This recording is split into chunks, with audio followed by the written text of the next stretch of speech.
بسم الله الرحمن الرحيم. الحمد لله رب العالمين، والصلاة والسلام على رسوله الأمين محمد وآله وصحبه أجمعين. أما بعد، leo ikiwa ni tarehe 6 mwezi wa Jumada al-Ula mwaka 1442, katika darasa al-Manzuma al-Lamia لشيخ الإسلام ابن تيمية رحمه الله تعالى بشرح فضيلة الشيخ زيد بن محمد بن هادي المدخلي رحمه الله تعالى. tuendelea kusoma شرح الشيخ زيد رحمه الله يوبيتي وتعالى.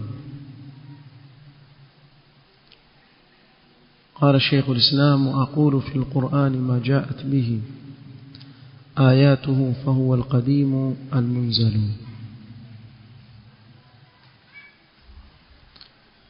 تلفكي قول الشارح رحمه الله قال: والفرق التي خالفت أهل السنة والجماعة في هذا الأصل العظيم كثيرة جدا.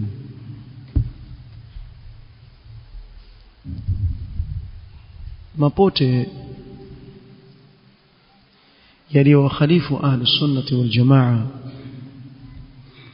katika huu msingi adhimu ni mapote mengi,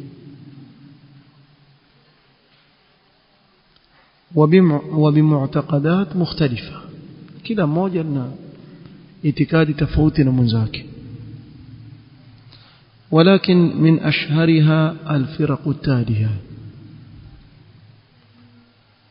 وليخالف أهل السنة والجماعة katika msingi wa kuwa Allah subhanahu wa ta'ala azungumza ni mengi.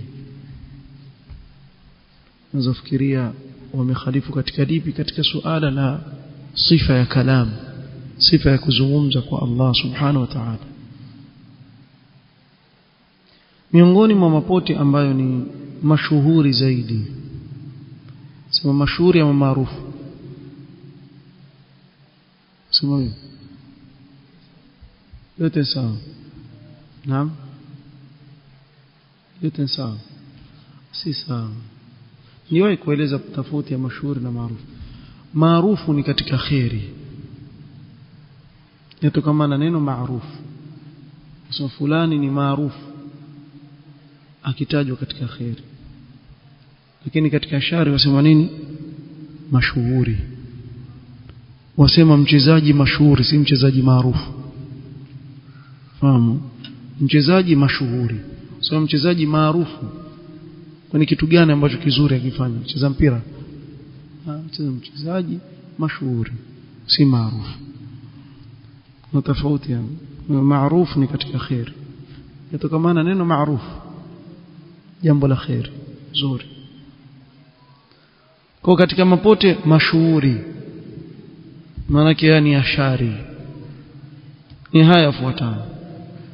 Pote la kwanza ambalo laongoza katika shari, الفرقة الأولى الجهمية. pote linaloitwa الجهمية، أتباع جهم بن صفوان. hawa ni wafuasi wa Jahm ibn Safwan. Jana tulimtaja tukamweleza, sio? Tulimsoma hapa chini, tukusoma tusimamia hapa, sio? Tayeb, chini hapo sema al-Jahm bin Safwan أظهر بدعة القول بخلق القرآن، وتلقف بدعته من الجعد بن درهم الذي أظهر القول بإنكار كلام الله. الجهم بن صفوان يندي alidhihirisha bid'a ya kusema kuwa Qur'ani ni kiumbe, imeumbwa,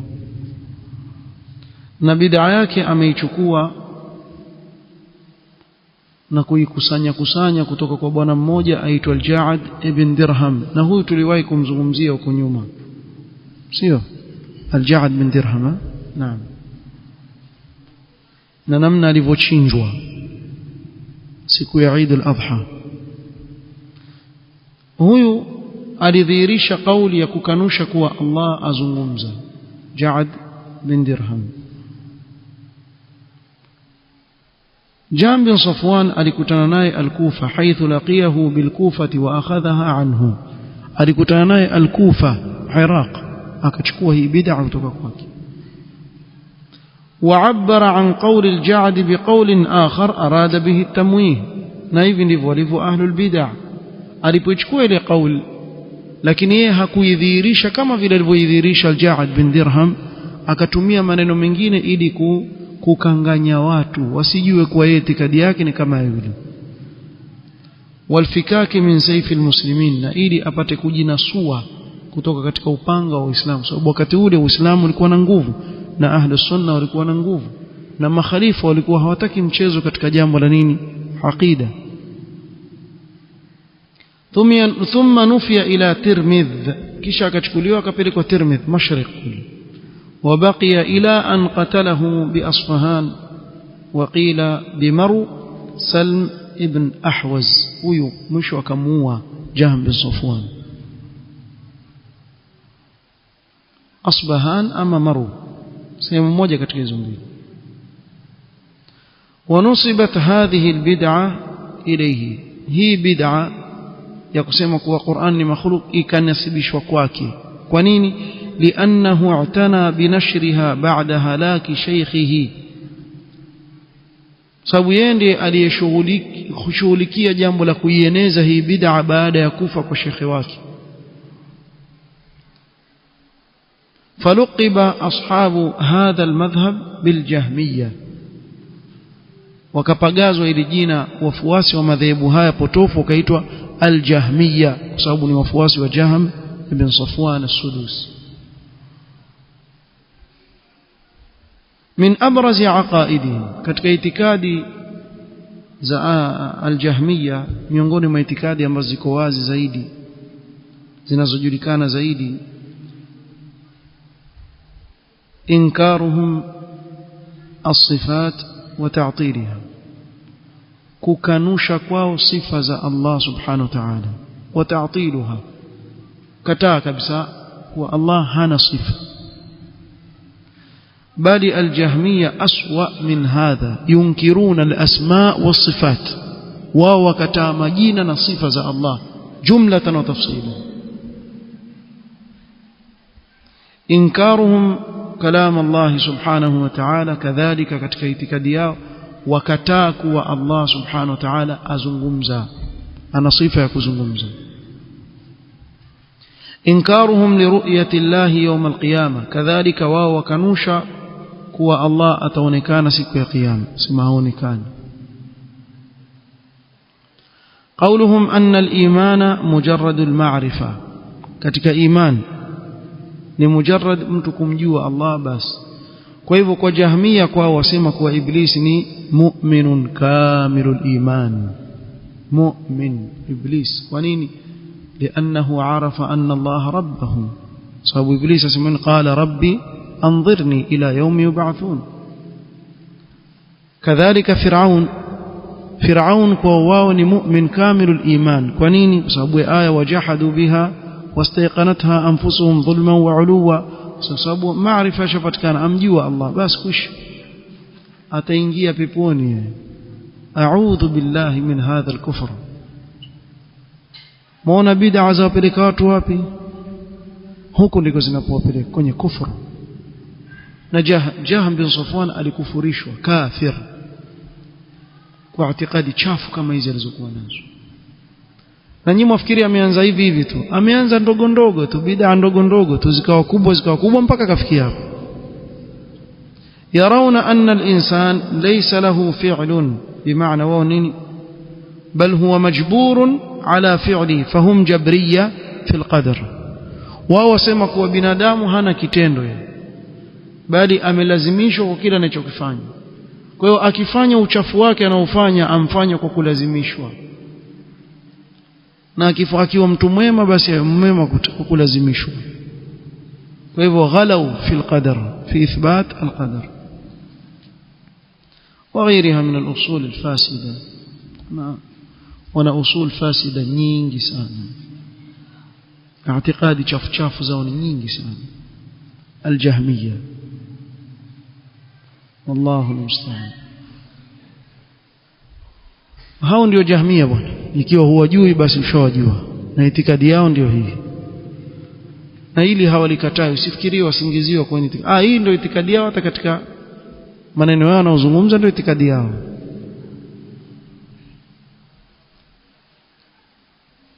أتباع جهم بن صفوان الذين قالوا بأن القرآن مخلوق وفواس جهم بن صفوان وهو سمك وقرآن إميومبا نكيومبا وذلك لأنهم ينفون عن الله تبارك وتعالى جميع الأسماء والصفات وهو مكنشيا الله مجينا يوتي سبحان الله سيجوا يسوم vipi آية له الأسماء الحسنى kuna watu wana jur'a na ujasiri na yote hii imetokamana nini albid'a ya ikhwani albid'a bid'a ni baridul kufr ndio posta ya kupeleka wewe kwenye ukafiri wal billah ukiona mtume sallallahu alaihi wasallam alikuwa akizungumzia bid'a yakasirika abadilika sura yake mtume sallam kwa sababu ya mambo kama haya angalia hawa bid'a imewapeleka wapi sababu bid'a yaanza mlango mdogo kisha wafunguka wa mlango mpana na ndio kaona ulama wa ahli sunna hawakuacha katika kila asr kuandika na kuzungumza kuhusu mambo ya nini ya bid'a na kuyakataza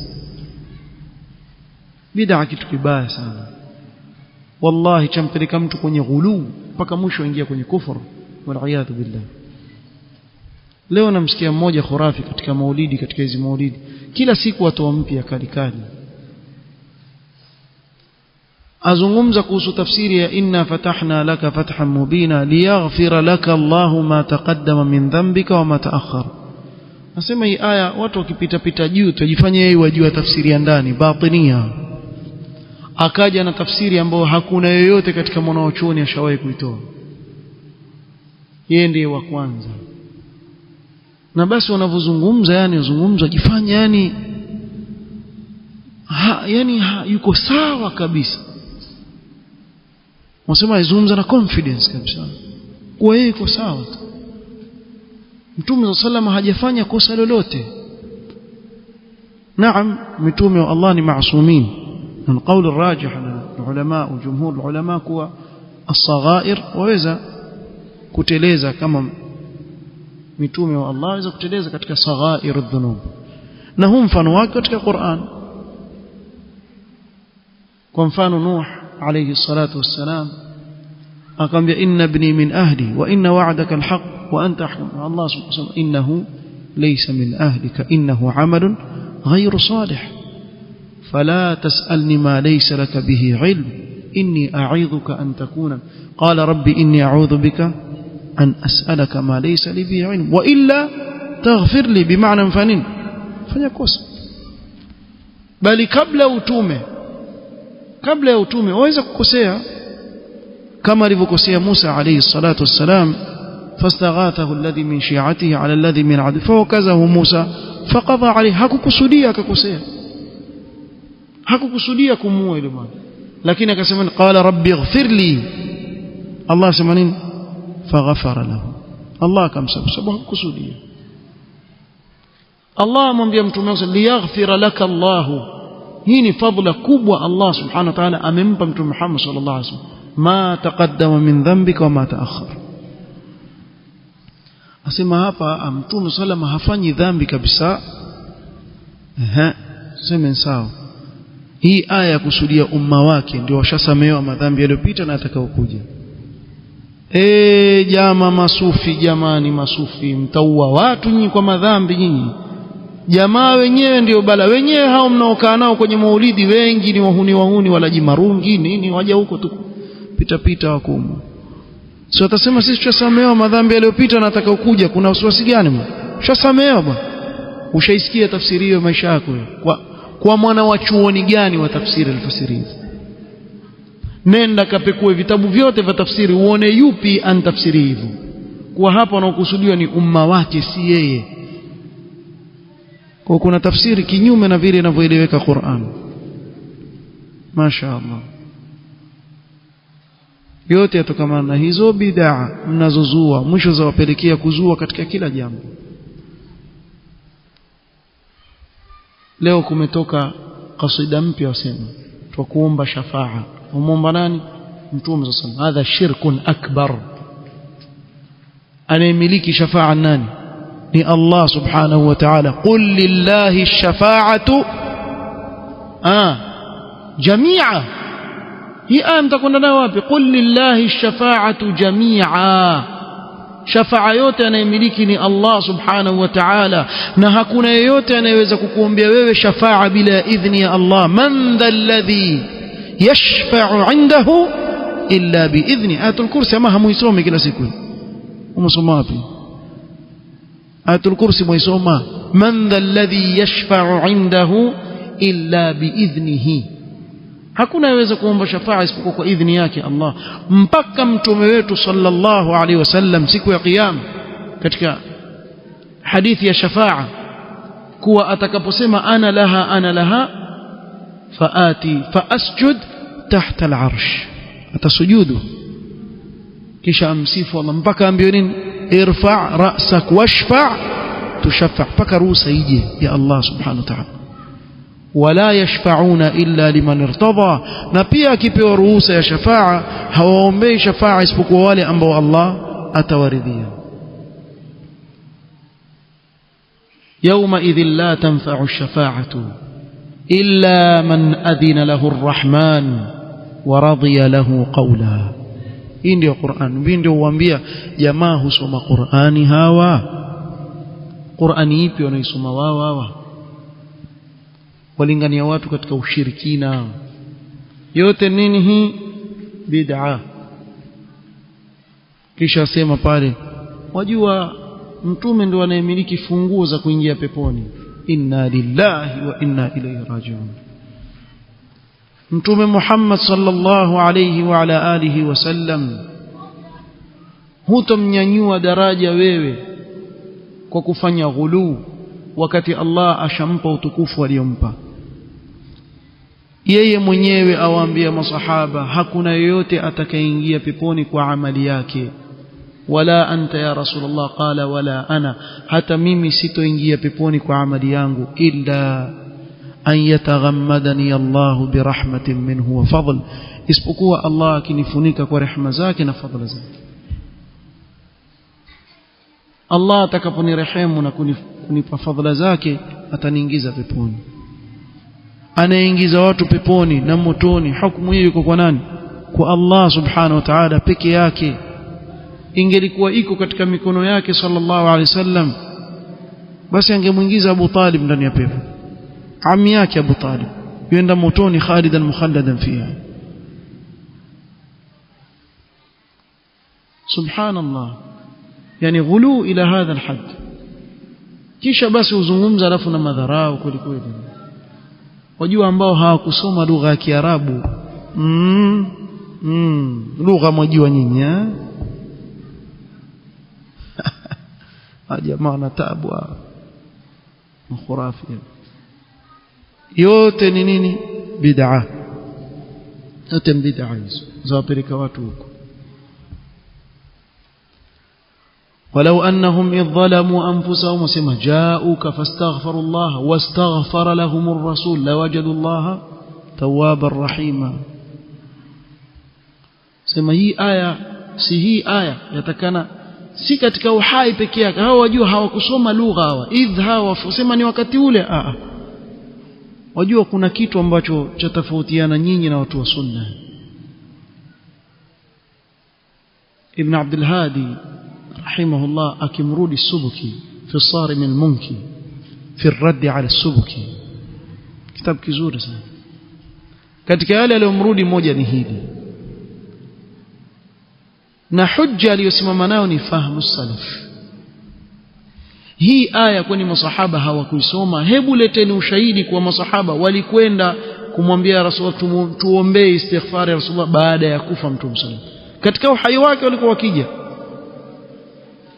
bali Allah aliwasimanga wanafiki kwa sababu ya kutokuja kwa Mtume sallallahu alayhi wasallam. Wa idha qila lahum ta'alu yastaghfir lakum rasulullah law ru'usahum wa ra'aytahum yasudduna wa hum mustakbirun. Allah akawasimanga wanafiki kwa kuwa hawaji kwa Mtume sallallahu alayhi wasallam aombe istighfar kwa Allah subhanahu wa ta'ala, kwa kibri alichokuwa nacho. Hivi masahaba baada ya kufa kwa Mtume sallallahu alayhi wasallam wasiende kwenye kaburi la Mtume sallallahu alayhi wasallam na kufanya hivyo, waingie katika hii aya ambayo yawasimanga wanafiki? Malakum. Kwa hiyo walifahamu vipi masahaba hii aya? Nendeni mkatafute maana yake. Ni baada ya kufa waje pale kwenye kaburi lake? La, sio maana yake kabisa, sio maana yake, na wala sio ufahamu waliofahamu salafu salih. Huu ni ufahamu wa kikhurafi, wa kisufi, ambao walingania watu katika nini? Katika kuwaomba wasiokuwa Allah subhanahu wa ta'ala. Wallahu almusta'an. Turudini hapa, hii ilikuwa ni mifano tunaitoa kabisa, ni ile ala tariq, sababu wasitushughulishe sana tuweke muhadhara kamili kwa ajili ya mambo kama haya. Njiani hapa tumalizana nao kutenda mbele, kuna mengi ya kusomwa. قال لأنهم ينفون عن الله تبارك وتعالى جميع الأسماء والصفات ومنها صفة الكلام. كتك صفة مبزوا وزكانوش عن صفة يكزنغمزك الله الجهمية، فيقولون إن الله لا يتكلم أو يتكلم بطريق المجاز، هزنغمز أو هزنغمزك ومجازي سمعيف، يعني سيانا يزنغمز. والفرقة الثانية وتلابيلي كتك مبوتي مشهوري كتك جنبهيلي المعتزلة، وهم أتباع واصل ابن عطاء الغزالي. هوني وفواسي واصل ابن عطاء الغزالي اعتزل هو وأصحابه حلقة الحسن البصري رحمه الله. na hivi ndivyo inavyokuwa, walijitoa yeye na wenzake katika halqa ya al-Hasan al-Basri rahimahullah. Na siku zote watu wakijiweka mbali na wanaovioni, hii ndio hali yao, yaishia katika hali kama hii, wamejitoa wakajiweka mbali na ulama. وابتدع القول بالمنزلة بين المنزلتين، yeye ndiye akazua kauli al-manzila baina al-manzilatayn. mtaiona hapa maana yake nini المنزلة بين المنزلتين. وهم فرق كثيرة تجمعهم أصول 5. وكما pote mingi mu'tazila, lakini wakusanywa na misingi mitano, msingi wa mitano. At-tauhid, ukisikia msingi wa kwanza tauhid, kama tauhid sikiza maana yake. Wa maanahu, maana yake nini? Nafyu sifat, kukanusha sifa za Allah zote, usikubali kuwa Allah na sifa, ndio tauhid. توحيد كنوش صفة. والعدل ومعناه نفي القدر، ان العدل هو الله ni mwadilifu, maana yake nini? tukanushe qadar, sababu tukithibitisha qadar tutakuwa tumethibitisha dhulma kwa Allah, wal iyadhu billah. hivi ndio wanasema. kwa hivyo hakuna qadar katika qadar, wao ni qadariya, kuwa kiumbe au atengeneza au aumba vitendo vyake mwenyewe. kwa hivyo wakathibitisha kuna waumba wawili, Allah na kiumbe pia yuumba, na hao ndio wakaitwa majus hadhihi al-umma. so majus wathibitisha wenye kuumba wawili, mwenye kuumba khairi na mwenye kuumba shari, na hawa wathibitisha kuwa Allah yuumba na viumbe pia vyaumba vitendo vyao. hawa nani? Mu'tazila. katika qadar wasema hakuna kitu chaitwa qadar, wakataa qadar, nguzo ya sita ya iman wamekanusha. وإنفاذ الوعيد, kutekelezwa makamio lazima yatafanyika. ومعناه تخليد عصاة المسلمين في النار, maana yake ni kuwa wanaofanya maasi katika waumini wakafanya madhambi makubwa watakaa milele ndani ya moto wa jahannam, hawatoki hata kama si makafiri. kwa nini? kwa sababu kwa mfano yaweza kuja kabira min kabair dhunub, Allah ameahidi kuwa atamuadhibu adhabu kadha wa kadha yule anayefanya. wasema haiwezekani kuwa amesema kisha siwaadhibu, lakini wakashindwa kutofautisha baina alwa'd والوعيد. وعد ni ahadi, hiyo lazima, la yukhlifu Allahu almi'ad. Lakini wa'id, makamio, kule kutomfanyia mtu yale makamio uliyompa ni katika ukarimu, ni sifa nzuri. Kwa Allah subhanahu wa ta'ala aweza kumsamehe. Wao wakasema lazima ifanye, na imetokana na wao kuto. Sasa hapa ndio kutoelewa Kiarabu. So maulama wa sunna waliokosoa kuwa hawakuelewa kutofautisha baina wa'd na wa'id. Wanafyu shafa'a, na wao pia wakanusha shafa'a, sababu wakithibitisha shafa'a itamaanisha ashabul kaba'ir watatolewa motoni waingizwe peponi. Tukanusha, wakakataa shafa'a. Wal manzilatu baina al manzilatayn, manzila baina al manzilatayn ndio hii sasa. Wa ma'naha أن صاحب الكبيرة يخرج من الإسلام فلا يسمى مسلما ولا يدخل في الكفر فيسمى به. maana yake manzila baina almanzilatayn, kuwa muislamu akifanya dhambi katika madhambi makubwa yuwatoka katika uislamu, lakini si kafiri. Bimaana haitwi muislamu wala haitwi kafiri, yuko katikati. Yuaitwa nani? Jina hawajalipata mpaka leo, hawajalipata hilo jina, miaka yote mpaka leo hawajalipata hilo jina. Na Qur'ani yasema huwa alladhi khalaqakum faminkum kafirun wa minkum mu'min. Ikusema minkum manzila baina almanzilatayn, ni kafir ama mu'min. Lakini wao wakaweka na khat ramadi, si black wala si white, grey, kwa katikati. والأمر بالمعروف والنهي عن المنكر وبيا ni katika msingi wa Mu'tazila. ومعناه الخروج على الإمام الفاسق, na maana yake kiongozi akiwa fasik tutoke nje ya taa yake, tumpige vita, tupendue serikali. Hii ndio itikadi ya nani? Ya Mu'tazila. Na leo mtu anaweza kusema lakini hao Mu'tazila hakuna tena. Wako ambao wafuata baadhi ya misingi ya i'tizal, kama nani? حزب التحرير. حزب التحرير معتزلة عصرية. maana katika yale ambao walionao Mu'tazila ni kukanusha ahadith, akhbarul ahad, kama vile wanavyofanya Hizb at-Tahrir. طيب المعتزلة الذين ينكرون صفات الله، هاو وكانوش صفة الله، ويقولون إن القرآن الكريم مخلوق ويثبتون له أسماء مجردة من المعاني.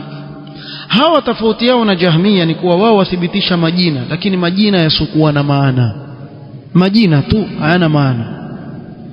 Tuseme Ar-Rahman, hawasemi kuwa ni yule anayesifika na rehma. Na ndio utaona baadhi ya Ash'ari wakaathirika na jambo hili, ikawa wakisema Ar-Rahman Ar-Rahim, hawasemi mwingi wa rehma. Wasema nini? Mwenye kuneemesha neema kubwa kubwa na neema ndogo ndogo. Wajua kutofautisha neema kubwa kubwa na ndogo ndogo zipi? Ndogo ndogo kama zipi? Hebu mmoja aseme hii neema ndogo hii. Kuna neema ya Allah ndogo? Labda ukipima na nyingine. Lakini zote neema za Allah ni kubwa. Kubwa kabisa. Labda upime neema moja na nyingine, labda hii ni kubwa kuliko hii. Lakini zote ni neema kubwa kutoka kwa Allah subhanahu wa ta'ala. Wallahu a'lam. Neema za Allah zote mimi naona ni kubwa, ikiwa ni hiki ikiwa ni kile, neema kubwa sana, alhamdulillah. والفرقة الثالثة الأشاعرة والكلابية. الأشاعرة وهم المنتسبون إلى أبي الحسن علي بن إسماعيل الأشعري. Ash'ari wajinasibisha na Abil Hasan al-Ash'ari, na tufahamu kuwa mwisho wa maisha yake alirudi katika aqida ya salafu salih. Kwa hao wajinasibisha na Abil Hasan al-Ash'ari katika ile fatra na ule wakati alipokuwa na itikadi hiyo, hawakumfuata katika ile itikadi yake ambayo amekufia nayo, ambayo ni aqidatu salaf.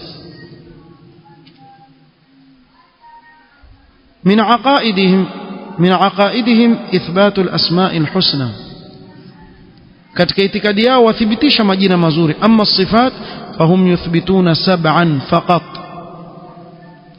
ama katika sifa wathibitisha sifa 7 tu. ambapo katika misingi ile waliotumia kuthibitisha sifa 7 wangethibitisha sifa zote zilizobakia, lakini wao wakathibitisha 7. Kwa nini? Kwa sababu ya msingi wao taqdim al-aql ala an-naql, wasema lidalalati al-aqli alaiha, sababu akili ndio yakubali hizo 7, zilizobakia akili zetu hazikubali. Akili yako wewe nani? Wewe nani wewe? Akili yako ndio ifuate. Kwa nini iwe akili ya Abul Hasan al-Ash'ari isiwe akili ya Imam Ahmad bin Hanbal kwa mfano? Nani wewe waona na akili kubwa katika hao hili? Alafu kwa nini iwe akili zao hawa wote waliobakia isiwe ni qala Allah qala rasuluhu? ويقولون الإيمان هو التصديق، إيمان نكصدقيشة تو يعني مرجئة كتك الإيمان. ويميلون إلى مذهب الجبرية في القدر، نكتك قدر وميل كتك مذهب الجبرية، جبرية ميليزة السنة وكرجلية وكتك الملل والنحل للشهرستاني ميليزة.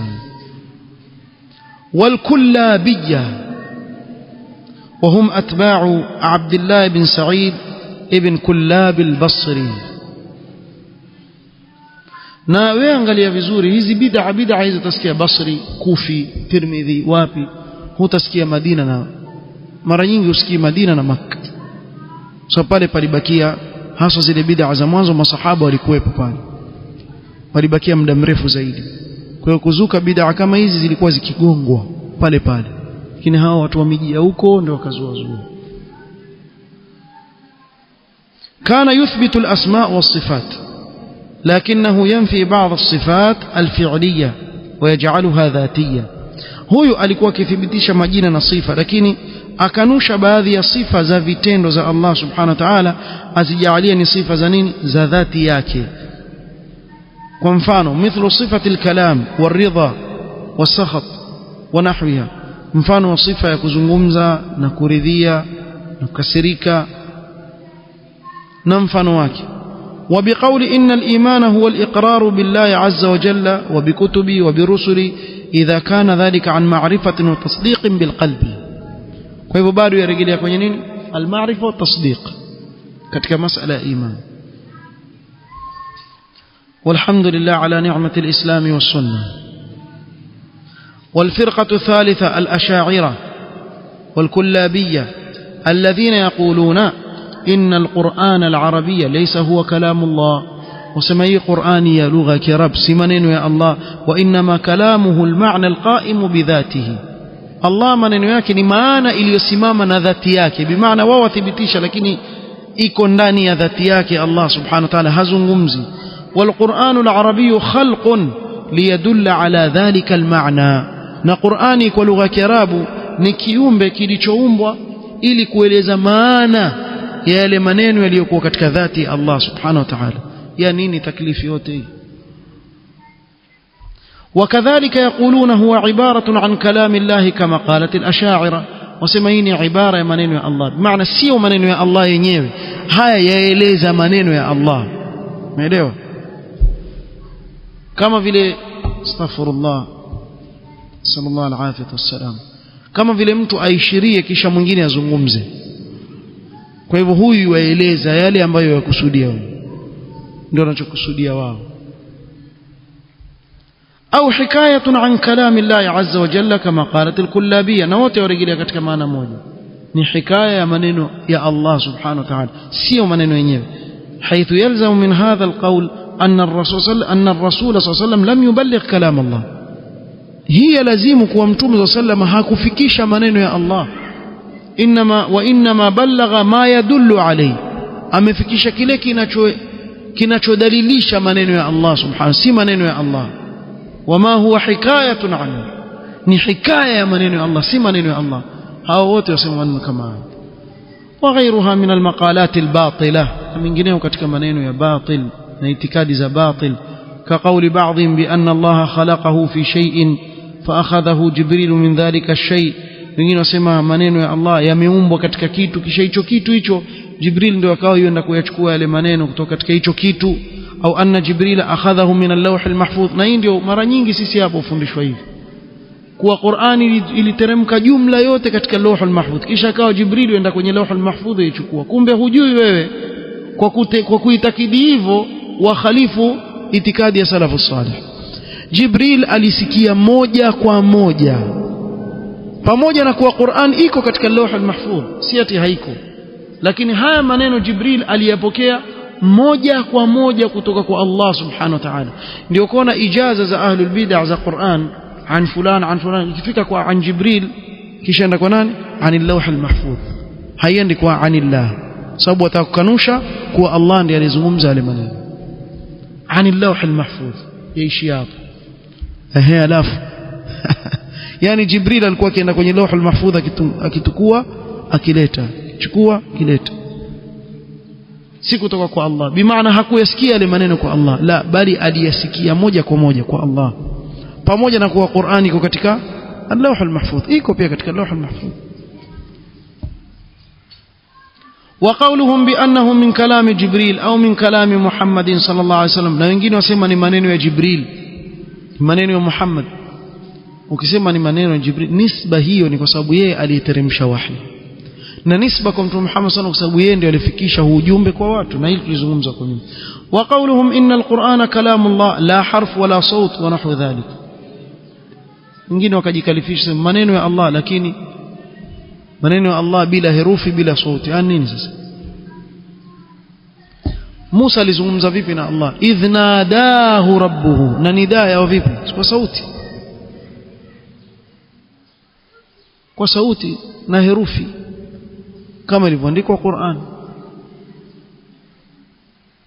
وهذا كلام كله باطل، من yote yani باطل مخالف لمعتقد أهل السنة والجماعة ومنهجهم، maneno haya khalifu itikadi ahli sunnah wal jamaa na mfumo wao katika itikadi. فكلام الله صفة ذاتية باعتبار اتصاف الله به أزلا وأبدا، kuzungumza kwa Allah ni sifa ya dhati yake kwa kuzingatia kuwa Allah amesifika na sifa hii azalan wa abadan, haina mwanzo na ataendelea kusifika nayo, haina mwisho subhanahu wa ta'ala. وهو صفة فعلية باعتبار تنزله بمشيئته واختياره، na ni sifa ya kitendo kwa kuzingatia hushuka kwa anapotaka yeye na chaguo lake yeye, ndio teremshwa yale maneno kwa Mtume sallallahu alaihi wasallam. فهو يتكلم سبحانه متى شاء كيف شاء، الله huzungumza wakati anapotaka vile anapotaka yeye. yukallimu man shaa bima shaa, na humzungumzisha anayemtaka kile anachotaka yeye. ومن ذلك تكلمه بالكتب المنزلة في أوقات متباينة على رسله الكرام، na katika maneno ya Allah kuzungumza katika vitabu alivyoteremsha katika nyakati mbalimbali kwa mitume wake watukufu. وغير ذلك مما وردت به النصوص الصحيحة كما تقدم مفصلا. طيب كتشبكي إن شاء الله.